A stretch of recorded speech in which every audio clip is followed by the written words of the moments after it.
राजाई मिलती है।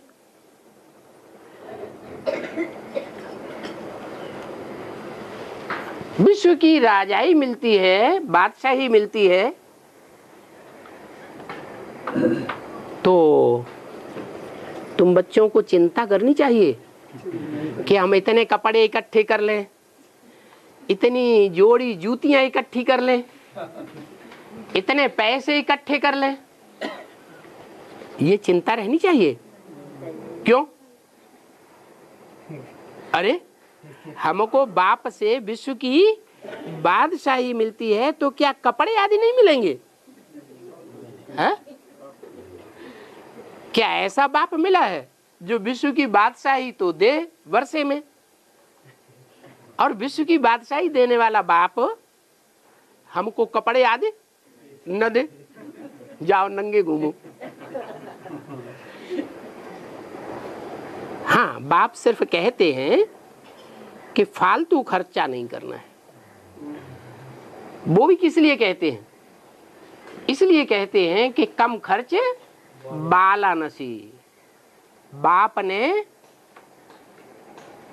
ये हमारे कल्याण की बात बताई क्या, कि हम जितना ही यज्ञ का कम पैसा खर्च करके काम चलाएंगे, उससे हमारा भाग्य बाला बनेगा। भाग्य कैसा बनेगा? ऊंचे से ऊंचा भाग्य बनेगा अगर हम कम खर्च में यज्ञ का ज्यादा से ज्यादा काम निकालेंगे। कोई होते हैं ज्यादा खर्च करते हैं और सेवा वो कम निकलती है, रिजल्ट कम निकलता है। मम्मा ने कैसी सेवा की? ओम राधे मम्मा ने कैसी सेवा की? एक फ्रॉक पहन के आई, इतना भाग्य कैसे बन गया जो सतयुग में जाकर के महारानी बनेगी? क्या विशेषता थी उनके कार्य व्यवहार में? यही विशेषता थी कि यज्ञ का एक एक कौड़ी पाई पैसा किस दृष्टि से खर्च किया कि ये यज्ञ का पैसा है, इसको एक एक पैसे की बहुत वैल्यू समझनी चाहिए, कहीं व्यर्थ न चला जाए।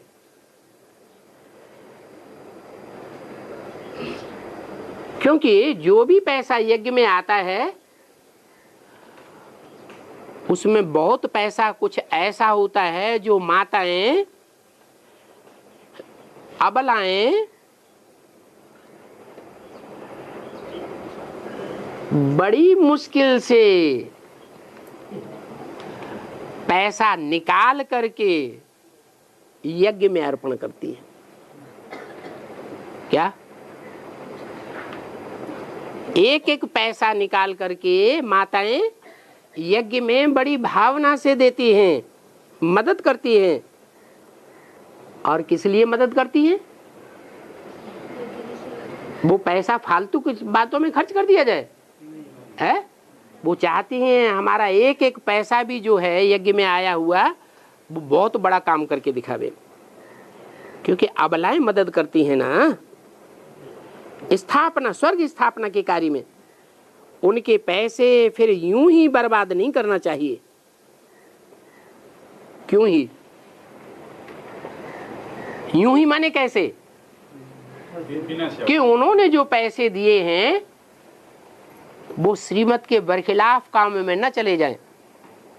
जैसे श्रीमत है कि तुम बच्चों को महलमाड़ियां अटारियां प्रॉपर्टी नहीं बनानी है अपने नाम से। क्या? बड़े बड़े महलमाड़ियां उठा करके खड़े कर दिए, अंडरग्राउंड कंक्रीट के मकान बना दिए, उसमें अबलाओं का, बांधेली माताओं का पैसा जो थोड़ा थोड़ा पैसा इकट्ठा किया वो उसमें लगाई दिया। बाबा कहते दुनिया का तो विनाश होने वाला है। ये मकान, ये जो ऊंची ऊंची बिल्डिंगें दिखाई पड़ रही हैं, ये सब खलास हो जाएंगे कि रह जाएंगे? तो ईश्वरीय यज्ञ में जो पैसा आया जिससे ये महलमाणी अटारी बना करके खड़े कर दिए, ये पैसा बर्बाद चला जाएगा कि आबाद होगा? बर्बाद चला जाएगा। बाकी माउंट आबू में जो मकान बनाते हैं,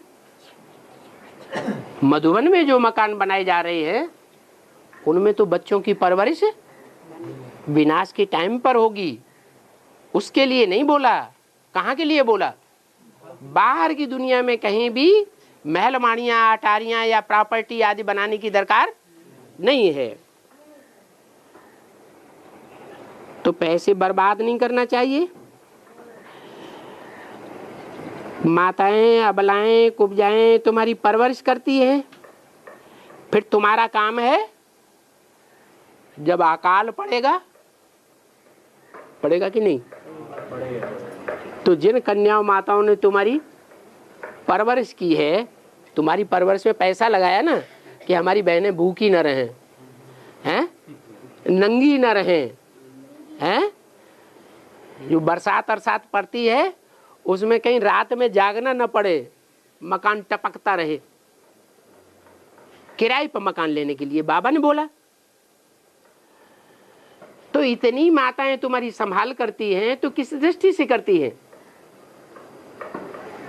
जब अकाल दुकाल पड़ेगा तो तुमको उनकी परवरिश करनी है। ऐसे नहीं तुमने यज्ञ में पैसा दिया था, वो तुम्हारा खलास हो गया, अब तुम यहां क्यों आई?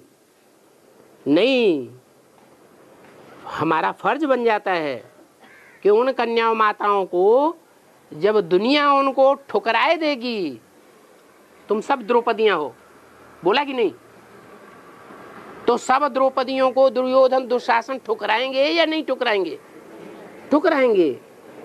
तो तुम बच्चों का फर्ज है कि उनको परवरिश अच्छे से करना, उनकी परवरिश भी करनी है, ये तुम्हारा काम है।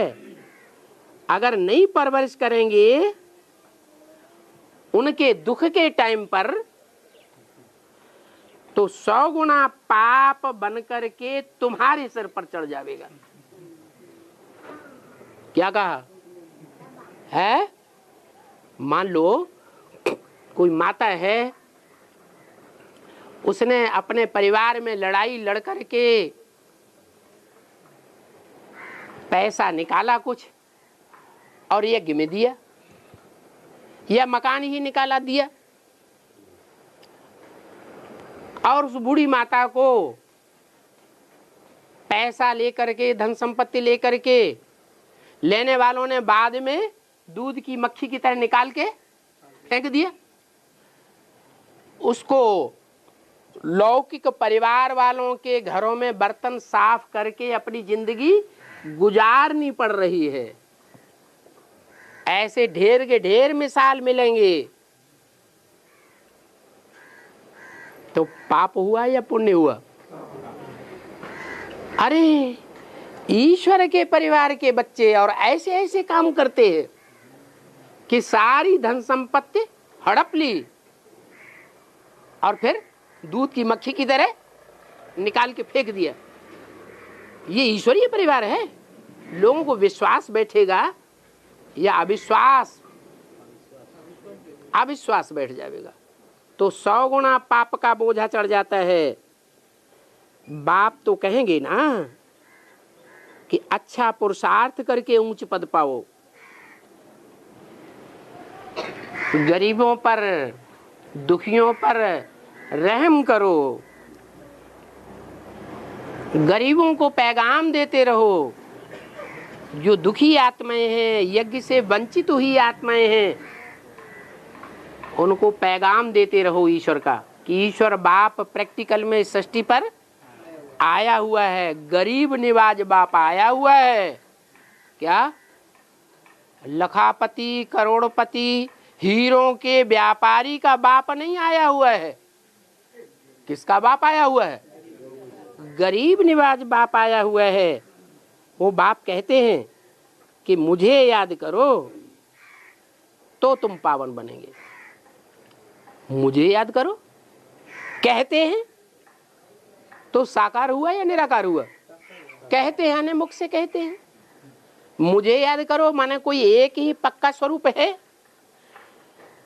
अब स्वर्ग में जाने के लिए एक बाप को याद करो, सभी को यही पैगाम देते रहो। अच्छा, बच्चों को बाप दादा की गुड मॉर्निंग। ओम शांति।